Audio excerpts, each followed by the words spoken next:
بس ہم قرآن میں جب یہ تفسیر عرض کر رہے ہیں، تشریح کر رہے ہیں اور ترجمہ کر رہے ہیں تو کسی ایسی بات کے روادار نہیں ہے کہ جو شان توحید میں مسئلہ پیدا کرے، جو اس توحید کی ہماری جو فکر ہے،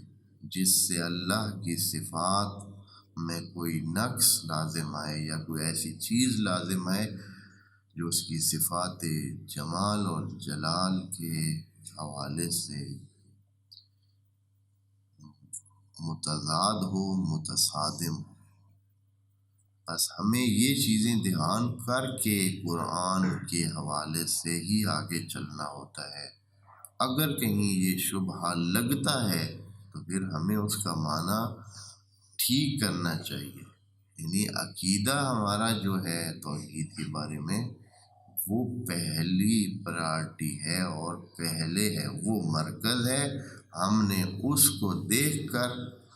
یہاں ترجمہ کرنا ہے کہ بھائی جیسے مثال یہاں ید اللہ بھی آئے گا قرآن میں، اب ہم ید اللہ سے یہ جو عام ہاتھ ہے، جو انسانوں کا ہاتھ ہوتا ہے یا کسی بھی چیز کا کوئی ہاتھ ہو، یہ ہاتھ مراد نہیں لے سکتے ہیں، یہ جسمانی ہاتھ۔ اس کی وجہ یہ ہے کہ وہ جو ہمارا عقیدہ توحید ہے وہ اس سے کیا متصادم ہے۔ بس ہمیں ایسا معنی کرنا ہے کہ جو اس ہمارے عقیدے کو یا جو عقائد ہیں ان سے۔ اسی طرح آگے چل کر انبیاء کے بارے میں جو ہمارے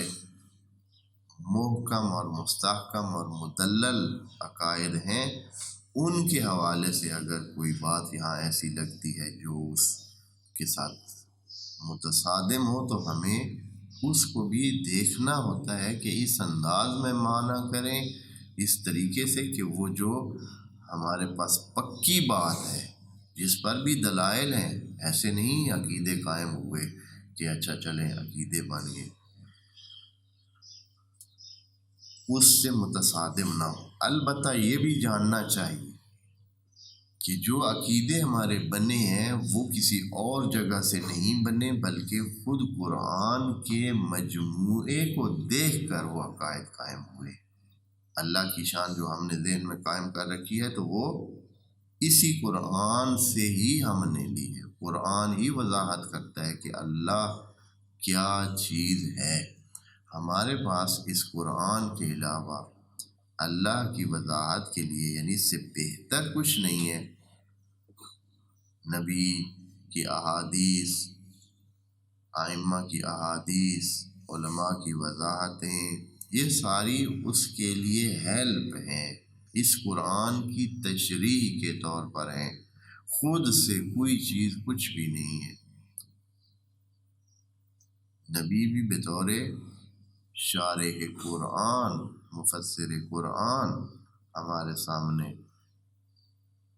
وہ بیان دیتے ہیں، اور ہم ان کے بیان کو اسی حوالے سے لیتے ہیں کہ وہ اس لیے کہ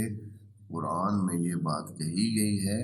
کہ ہم نے یہ قرآن اے نبی آپ پر اتارا ہے اور بہت وقفے سے اتارا ہے، لِتُبَيِّنَ لِلنَّاسِ مَا نُزِّلَ إِلَيْهِمْ،